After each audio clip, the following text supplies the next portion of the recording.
Hello students, welcome back.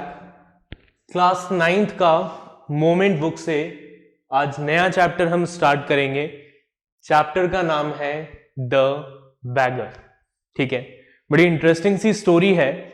आप सोचेंगे कि सर बैगर ये कैसा टॉपिक हुआ, है ना, अच्छी अच्छी चीजें पढ़वा दीजिए, पर ये भिखारी, बैगर का मतलब तो भिखारी होता है, इसके बारे में हमें क्या पढ़ना है।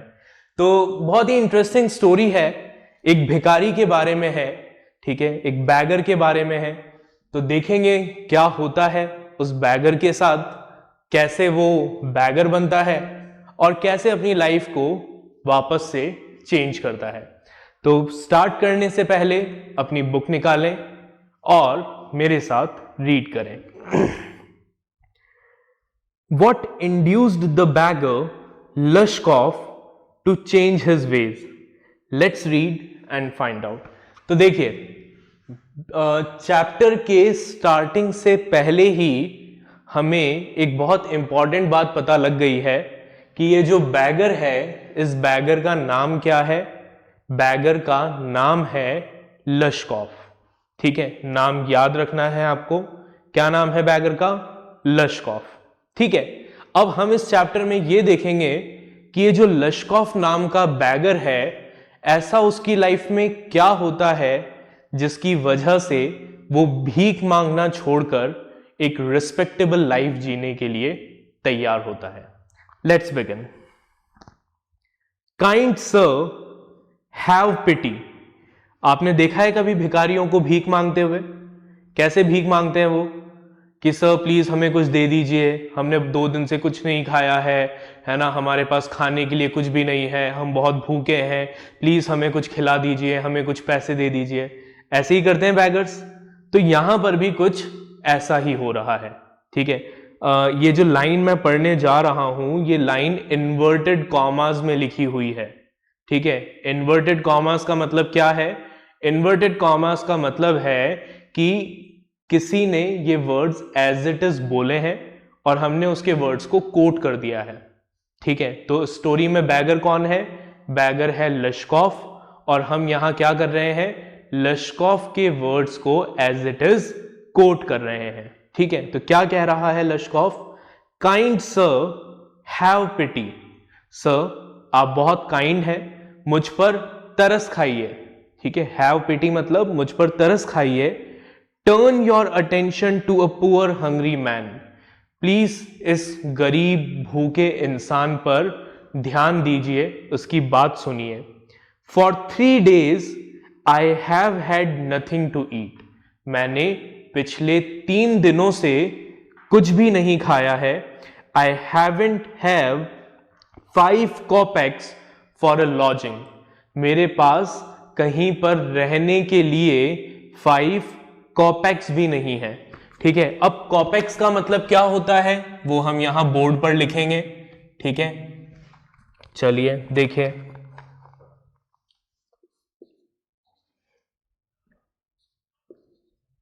कॉपेक्स। ठीक है, कॉपेक्स का मतलब क्या होता है, लिख लीजिए। वैसे आपकी बुक में ये गिवन भी है। ठीक है, कॉपेक्स का मतलब है Russian coin equal to 100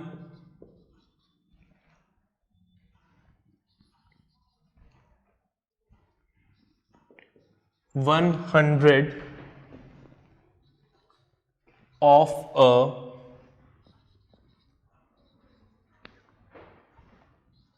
rubble. ठीक है, कॉपेक्स को आप ऐसे भी लिख सकते हैं और इसको एक दूसरे तरीके से भी स्पेल किया जाता है, वो है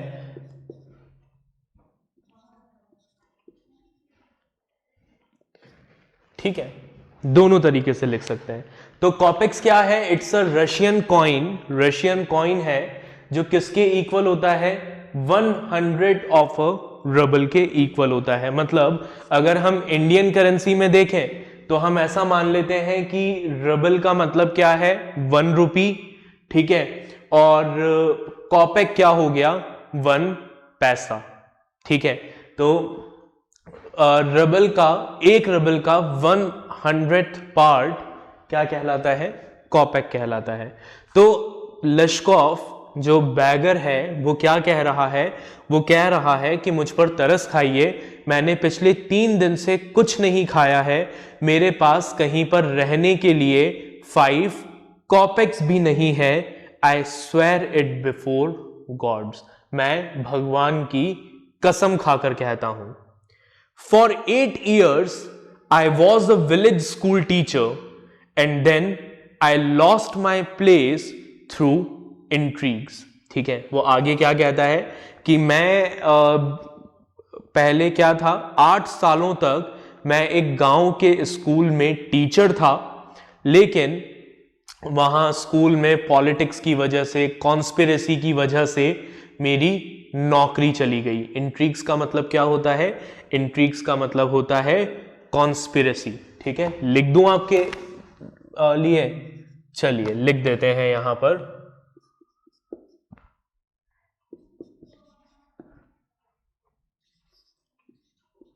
इंट्रिग्स, इंट्रिग्स मतलब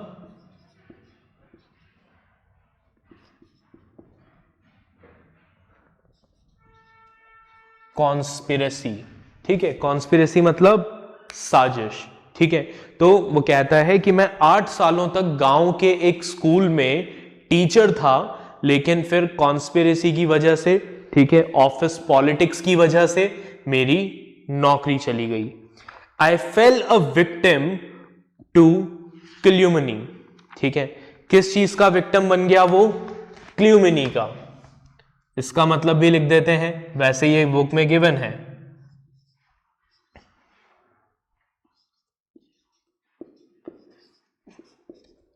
कैल्यूमिनी, कैल्यूमिनी मतलब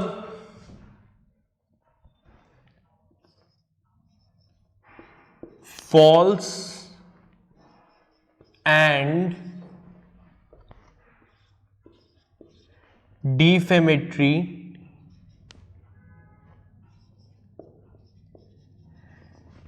statements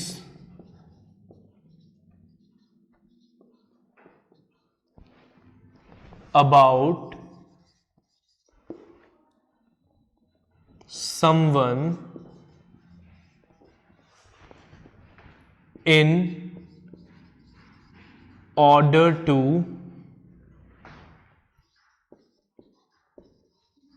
damage his or her reputation, ठीक है। किसी की इमेज को खराब करने के लिए, किसी की इज्जत खराब करने के लिए उसके बारे में झूठे स्टेटमेंट्स देना, दैट इज कैल्यूमनी, राइट। तो वो लश्कोफ कहता है कि मैं क्या बन गया? मैं कैल्यूमनी का विक्टिम बन गया। मेरे बारे में जो वहां लोग थे वो क्या करने लगे? झूठी अफवाहें उड़ाने लगे, और उस वजह से मेरी नौकरी चली गई। It is a year now since I have had anything to do, मुझे 1 साल हो गया है, 1 साल से मैं क्या हूं? मैं बेरोजगार हूं, मेरे पास कोई काम नहीं है, ठीक है। यहां तक की बात समझ में आ गई भाई? चलिए अब आगे देखें, आगे क्या हुआ। The advocate Sergei looked at the ragged fawn colored overcoat of the suppliant, at his dull drunken eyes, at the red spot on either cheeks, and it seemed to him as if he had seen this man somewhere before. अब एक advocate थे जिनका नाम था Sergei, ठीक है। Sergei ने क्या किया? लश्कोफ जो था वो सर्गेई के सामने ही भीख मांग रहा था। तो सर्गेई ने उस भिखारी को देखा, उसके ओवरकोट को देखा, जो उसने ब्राउन कलर का ओवरकोट पहना हुआ था, उस ओवरकोट को देखा, उसकी डल ड्रंकन आईज को देखा, उसके गाल पर जो रेड स्पॉट्स थे उन स्पॉट्स को देखा, और उन्हें ऐसा लगा कि उन्होंने इस भिखारी को पहले भी कहीं देखा है, ठीक है। तो वो ये सोच रहे थे सर्गेई, तभी जो भिखारी था वो आगे बोलता है, I have now had an offer of a position in the province of Kaliyuga. ठीक है, वो भिखारी आगे क्या कहता है, वो कहता है कि देखो मुझे है ना प्रोविंस ऑफ कलियुगा में एक जॉब का ऑफर मिला है। The mendicant went on, mendicant means beggar, the beggar went on, वो आगे कहता है but I haven't the money to get there, लेकिन मेरे पास वहां कलियुगा तक जाने के लिए टिकट के पैसे नहीं है। हेल्प मी काइंडली, प्लीज मेरी हेल्प करें। I am ashamed to ask, मुझे मांगते हुए शर्म तो आ रही है, but I am obliged to by circumstances, लेकिन मेरे हालात ऐसे हैं कि मुझे ना चाहते हुए भी भीख मांगनी पड़ रही है। प्लीज मेरी मदद करिए, मुझे इतने से पैसे दे दीजिए कि मैं कलियुगा के लिए टिकट्स खरीद सकूं, वहां तक जा सकूं और जॉब कर सकूं। Sergei's eyes fell on the man's overshoes, one of which was high and other low. अब सर्गई की निगाहें किस पर पड़ी, नजरें किस पर पड़ी, इस बैगर के ओवरशूज पर पड़ी, जिसमें से एक शू हाई था और दूसरा लो था। And he suddenly remembered something, और सर्गई को तुरंत कुछ याद आया कि हाँ, ऐसा बंदा मैंने पहले भी देखा था जिसने ऐसे ही मिसमैच्ड शूज पहने हुए थे। Look here, it seems to me I met you the day before yesterday in Sadovya Street. ठीक है, और सर्गई ने क्या कहा, सर्गई ने कहा कि मुझे ऐसा लग रहा है कि मैंने तुम्हें परसों सदोव्या स्ट्रीट में देखा था। But you told me then that you were a student who had been expelled and not a village school teacher. और परसों तो तुम मुझे कह रहे थे कि तुम एक स्टूडेंट हो, ठीक है, तुमने ये तो नहीं कहा कि तुम कोई विलेज स्कूल टीचर हो। डू यू रिमेंबर, याद आया तुम्हें, परसों ही तुम मुझे मिले थे। No no that can't be so, तो जो बैगर है वो गिड़गिड़ाते हुए कहता है कि नहीं नहीं नहीं, ऐसा ऐसा कैसे हो सकता है, ऐसा नहीं हो सकता। वो थोड़ा सा घबरा जाता है, उसने सोचा नहीं था कि दोबारा उसको कोई ऐसा बंदा उसे दोबारा मिल जाएगा, है ना, तो उसकी चोरी पकड़ी जाएगी। वो कहता है I am a village school teacher and if you like I can show you my papers. ठीक है, वो बैगर कहता है कि मैं तो क्या हूं, मैं एक विलेज स्कूल टीचर हूं, और अगर आपको यकीन नहीं हो रहा है तो मैं आपको पेपर्स भी दिखा सकता हूं। हैव डन विद लाइन, अब सर्गई खुद एक एडवोकेट था, है ना, उसको पता था कि नकली पेपर्स बनाना कितना आसान है। ठीक है, तो वो तुरंत कहता है कि बहुत हो गया तुम्हारा झूठ। You called yourself a student and even told me what you had been expelled for. वो कहता है कि झूठ मत बोलो, मुझे अच्छे से याद है, मैं तुमसे मिला था, तुमने मुझे कहा था कि तुम एक स्टूडेंट हो, और तुमने मुझे रीजन भी बताया था कि तुम्हें क्यों एक्सपेल किया गया था। डोंट यू रिमेंबर, क्या तुम्हें याद नहीं है? Sergei flushed and turned from the ragged creature with an expression of disgust. Sergei वहां से मुड़ा और एक घिन भरी नजरों से उसको देखते हुए कि यार ये तो आदमी ही बिल्कुल खराब है, वहां से जाने लगे, पीछे मुड़ गए। This is dishonesty, my dear sir, he cried angrily. लेकिन जाते जाते उन्होंने वापस से रुके और कहा कि ये तो बिल्कुल सरासर डिसऑनेस्टी है, ठीक है, तुम धोखेबाजी कर रहे हो यहां पर। This is swindling. स्विंडलिंग का मतलब क्या होता है, लिख देते हैं आपके रेफरेंस के लिए।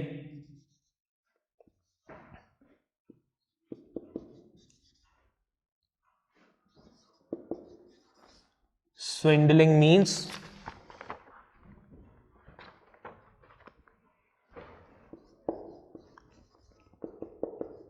cheating a person of money। ठीक है, स्विंडलिंग का मतलब क्या है, किसी को चीट करके उसका पैसा ले लेना। तो सर्गई कहते हैं कि ये तो सरासर चीटिंग है। I shall send the police for you, damn you. तुम देखो, मैं अभी तुम्हारे पुलिस भेजता हूं, ठीक है, वही तुमसे पूछेंगे कि तुम एक्चुअल में कौन हो। Sir, he said laying his hand on his heart. तो अब वो भिखारी डर गया पुलिस का नाम सुनते ही, ठीक है, झूठ तो वो बोल ही रहा था। तो उसने अपना हाथ अपने दिल पर रखा और कहा, the fact is I was lying. वो कहता है कि सब माफ कर दीजिए, मैं मानता हूं मैं झूठ बोल रहा था। I am neither a student nor a school teacher. ना तो मैं कोई स्टूडेंट हूं, ना ही मैं कोई स्कूल टीचर हूं। All that was fiction. ये सब कुछ मेरी बनाई हुई कहानियां थी। Formerly I sang in a Russian choir and was sent away for drunkenness. ठीक है, रियलिटी ये है कि पहले मैं एक रशियन कॉयर में गाने गाता था, ठीक है, लेकिन उन्होंने मुझे वहां से निकाल दिया। क्यों निकाल दिया? मेरी ड्रंकनेस की वजह से, मेरी शराब पीने की आदत की वजह से। But what else can I do? लेकिन अब मैं कर भी क्या सकता हूं? I can't get along without lying. अगर मैं झूठ नहीं बोलूं तो मैं सरवाइव ही नहीं कर सकता, कोई मुझे जॉब नहीं देता, ठीक है, और अगर मुझे सरवाइव करना है तो मुझे इस तरह का झूठ बोलना ही पड़ता है। No one will give me anything when I tell the truth, what can I do? अगर मैं किसी को सच्चाई बोलता हूं कि मैं एक शराबी हूं और मेरी शराब पीने की आदत की वजह से मुझे नौकरी से निकाल दिया गया, प्लीज मेरी मदद कर दो, तो कोई भी मुझे कुछ भी नहीं देगा, कोई मेरी मदद नहीं करेगा। तो मेरे पास झूठ बोलने के अलावा और कोई ऑप्शन ही नहीं है। अब सर्गेई कहते हैं, वॉट कैन यू डू? तुम मुझसे पूछ रहे हो तुम क्या कर सकते हो? हाँ, you ask what you can do. मैं बताऊं तुम्हें कि तुम क्या कर सकते हो? Cried Sergei coming close to him. Sergei उसके पास आते हुए कहते हैं, मैं बताऊं तुम्हें कि तुम क्या कर सकते हो? वर्क, काम करो, that's what you can do. वो तुम कर सकते हो, ठीक है, काम करो, मेहनत से पैसे कमाओ, ठीक है, और अपना गुजारा करो। यू मस्ट वर्क, तुम्हें काम करना चाहिए, instead of bagging and telling लाई। चलिए, वर्क, यस। तो अब जो भिखारी है लेशकॉफ, वो कहता है, काम, हाँ, yes, I know that my self, ये तो मुझे भी पता है कि मुझे काम करना चाहिए। But where can I find work? लेकिन मुझे कौन काम देगा? तो सर्गेई कहते हैं, how would you like to chop wood for me? ठीक है, क्या तुम मेरे लिए लकड़ियां काटोगे? तो वो लश्कॉफ यानी जो भिखारी है वो कहता है, I wouldn't refuse to do that, कि मैं लकड़ी काटने से मना नहीं करूंगा, but in these days even skilled wood cutters find themselves sitting without bread. Excuse me. तो वो आगे कहता है कि हाँ, मैं लकड़ी काटने में मुझे कोई दिक्कत नहीं है, लेकिन आज के समय में जो स्किल्ड वुड कटर्स हैं उन लोगों के पास भी, बेचारों के पास कोई काम नहीं है, ठीक है, तो मुझे तो कहाँ काम मिलेगा? तो सर्गेई कहते हैं, will you come and chop wood for मी? क्या तुम मेरे साथ चलोगे और मेरे घर पे मेरे लिए लकड़ियां काटोगे? मैं दे रहा हूं तुम्हें काम, करोगे? बोलो। तो वो सर जो बैगर है वो कहता है, यस सर आई विल, कि हाँ सर मैं करूंगा। अब उसके पास, बेचारे के पास ऑप्शन क्या था, है ना? अगर वो मना करता तो सर्गेई उसको पुलिस के हवाले कर देता कि भैया ये तो बंदा खराब है ना, लोगों को चीट कर रहा है, ठीक है। तो उसके पास कोई ऑप्शन ही नहीं था जो सर्गेई कह रहा था वो मानने के अलावा। तो उसने कहा कि हाँ सर आई विल। तो सर्गेई कहते हैं, very well, we will soon find out. Sergei कहते हैं कि अच्छी बात है, जल्दी पता लग जाएगा कि तुम किस लायक हो। Sergei hastened along rubbed his hand. Sergei जो है वो तेजी से चलते हुए अपने घर आते हैं, अपने हाथों को रब करते हैं, सर्दी का टाइम था। He called his cook out of the kitchen, और अपने घर की किचन से अपने कुक को बाहर बुलवाते हैं। Here Olga, he said. अब कुक का नाम क्या है? ओल्गा, ठीक है, कुक का नाम क्या है? ओल्गा। चलो लिख लेते हैं यहां पर ताकि आप लोगों को याद रहेगा, ठीक है। यहां लिख देता हूं मैं कैरेक्टर्स। सबसे पहले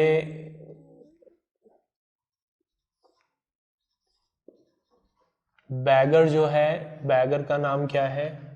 बैगर का नाम है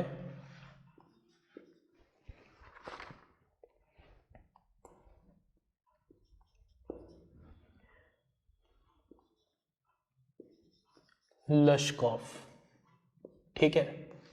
सेकंड है हमारे एडवोकेट,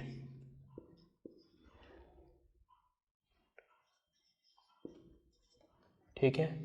एडवोकेट का नाम क्या है?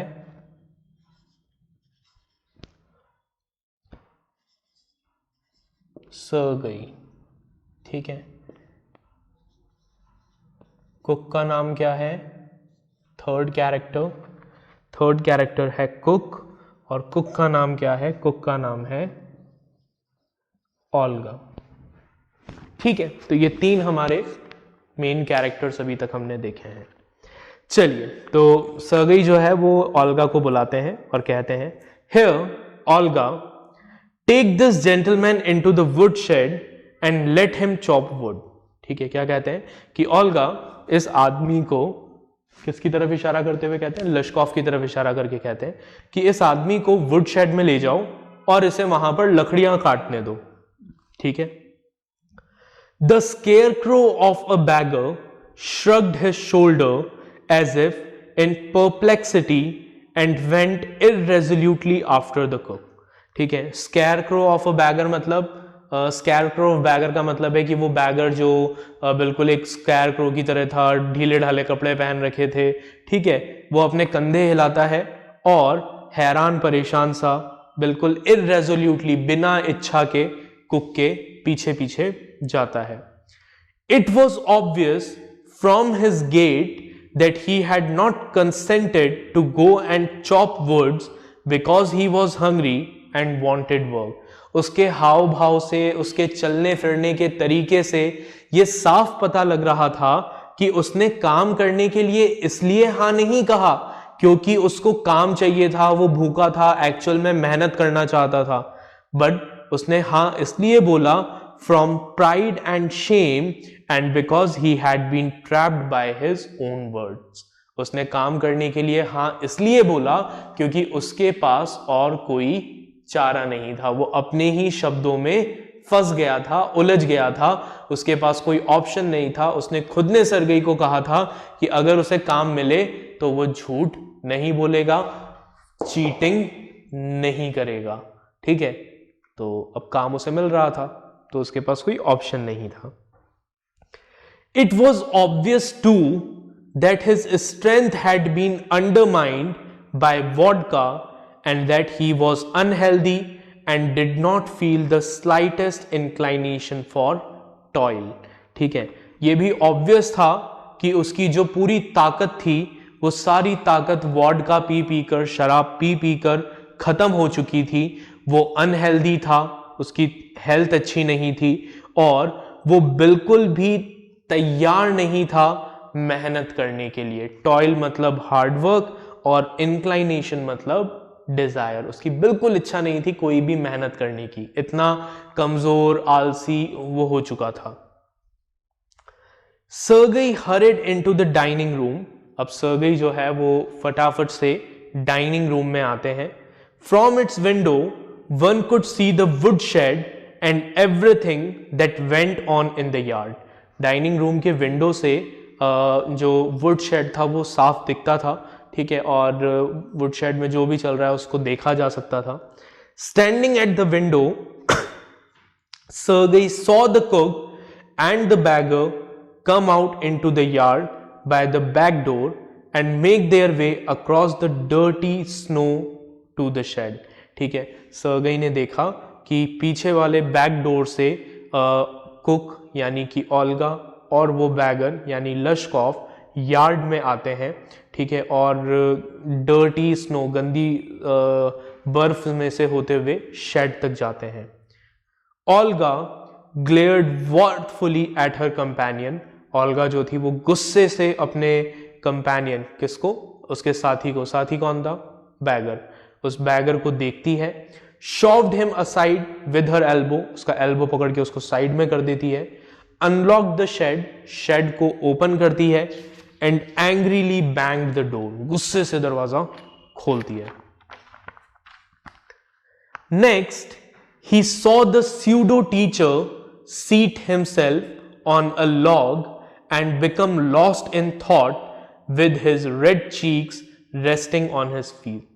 अब सर्गेई आगे देखते हैं कि वो जो सूडो टीचर, सूडो का मतलब क्या होता है? सूडो का मतलब होता है फेक, ठीक है। सूडो वर्ड का मतलब क्या होता है? फेक, यानी नकली, ठीक है।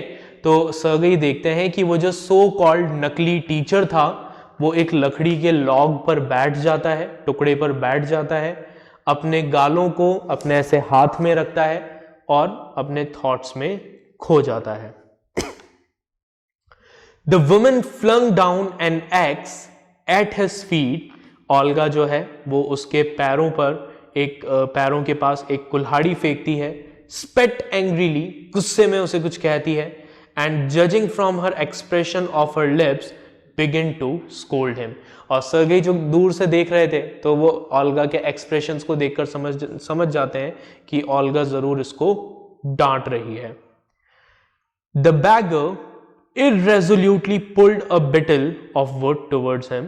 वो बैगर जो है वो ना चाहते हुए, irresolutely मतलब बिना इच्छा के, ठीक है, लकड़ी के एक टुकड़े को उठाता है।